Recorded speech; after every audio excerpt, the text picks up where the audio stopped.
Reddit users, please share your stories about what is a telltale sign that someone is a selfish person. What are some things you feel ashamed of now?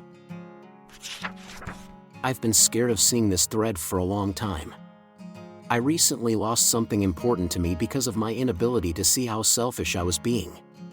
At the time it was everyone else's fault but mine, but as I continue to unhealthily dwell on it that it was while there were aspects of it that weren't my fault, the vast majority of what happened was a direct result of my inability to not argue with people. It feels too late to have made that realization, but we play the cards we're dealt. No thank you or compliments. My cousin, when I cook food, she won't just say normal shit like thank you for the food, it's really good. Instead she says, is it bad I actually like this food?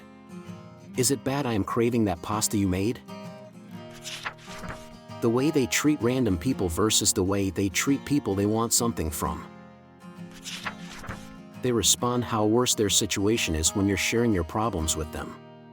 No try for help or listening, just trying to draw attention on their side.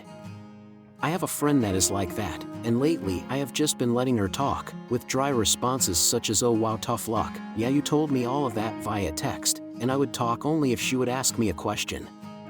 Well, the hangout got silent super fast. And it seems she is no longer satisfied sharing the details of her life with me. Melwick.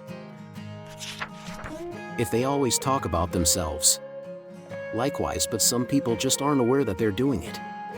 I've politely mentioned it to a couple close friends, and they've been way more conscientious about their behavior since. Life ain't binary, and good people might have bad habits without knowing it, so try to help them is my way of thinking. Your mileage may vary OFC, hence me saying some people. They're surprised and disgruntled when you accept what they've offered.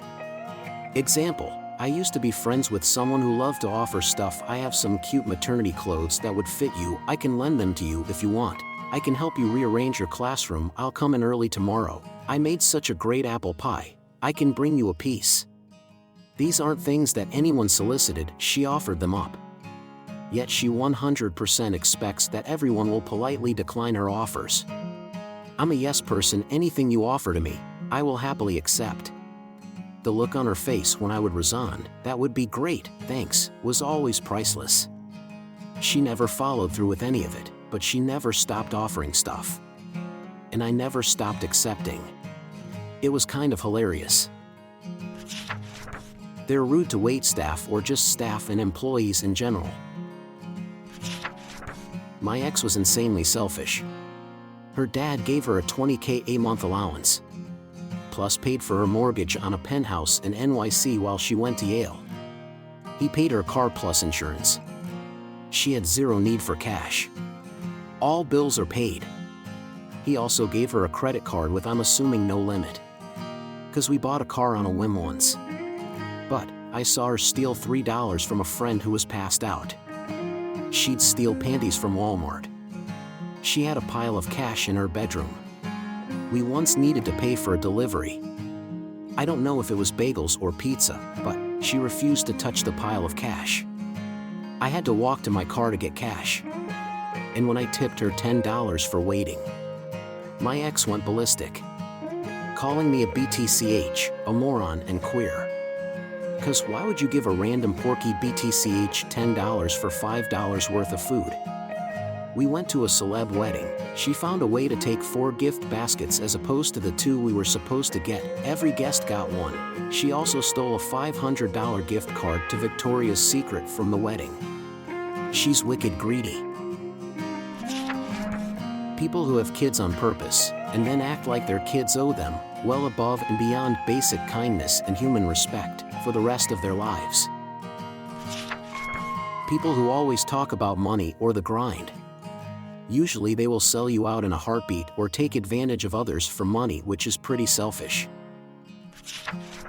Always expects everyone to compromise, but they never compromise themselves because the world revolves around them.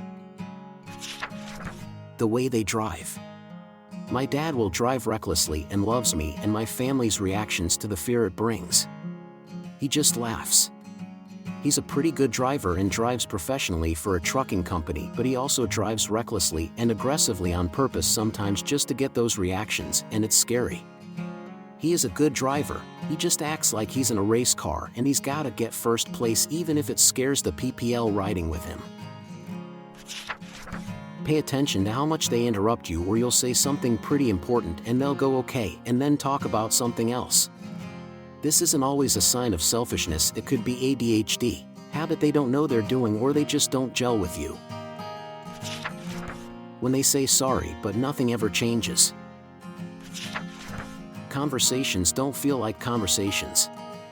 They are one-sided talks about what they want, their thoughts, their life, their priorities, etc.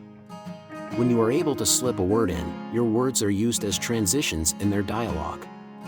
No matter how you format your words, they all just add to the plot of their story. What you say and what you do are pawns in their game to be manipulated in a way that belittles your experiences, actions, opinions, and choices. They don't want you to have other friends outside of themselves. This was my ex, so happy to be free of that BS.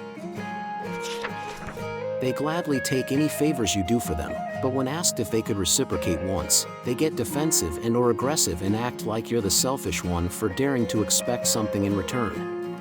It doesn't make you a bad person to expect reciprocation in a relationship with someone else, romantic or platonic. Relationships are give and take, and that makes them healthy. It's not entitlement to expect kindness if you give kindness. If you're the only one giving, you're being taken advantage of. Edit, as some people have pointed out, doing something kind with the expectation to gain something from it can be manipulative. I'm not talking about narcissism and manipulation, I'm talking about the natural give and take in a relationship. It is not manipulative to expect certain things out of a relationship, depending on what kind of relationship it is. The whole reason we make relationships is because they give us something, whether that be support, love, safety, or other advantages. It isn't a bad thing, it's a human thing.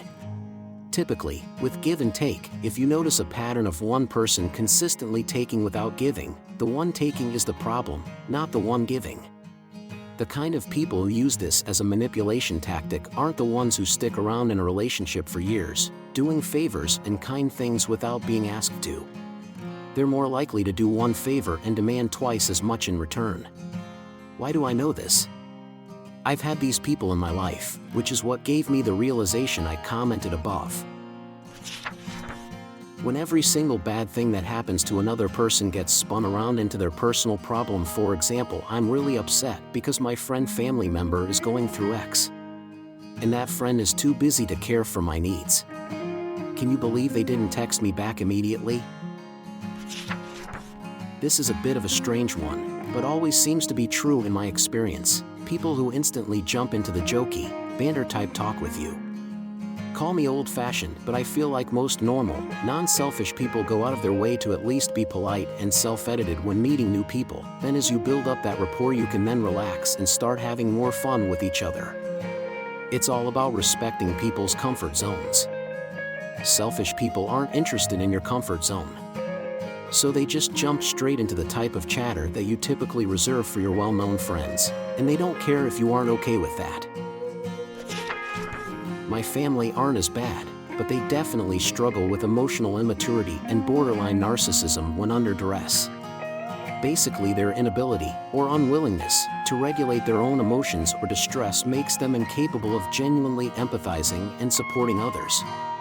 There's just no room for anyone else's needs than their own. In fact, they view other people's needs and emotions as a threat, like a zero-sum game mentality where attention on someone else means less for them somehow. Like a toddler when you bring a new baby home. And since they can't self-soothe, they project and make those bad, shameful feelings everyone else's problem. Zero accountability there. It's like something happened, trauma, to arrest their emotional development when they were kids. It's almost like having an emotional toddler inside an adult's body. It's wild watching them regress in real time, and to know I'm more mature than my parent will ever be. My relatives used to mask or compensate better, but it's getting worse as they age. Friends, thank you for watching. Please share your stories below in the comments and see you on the next videos. Have a good day.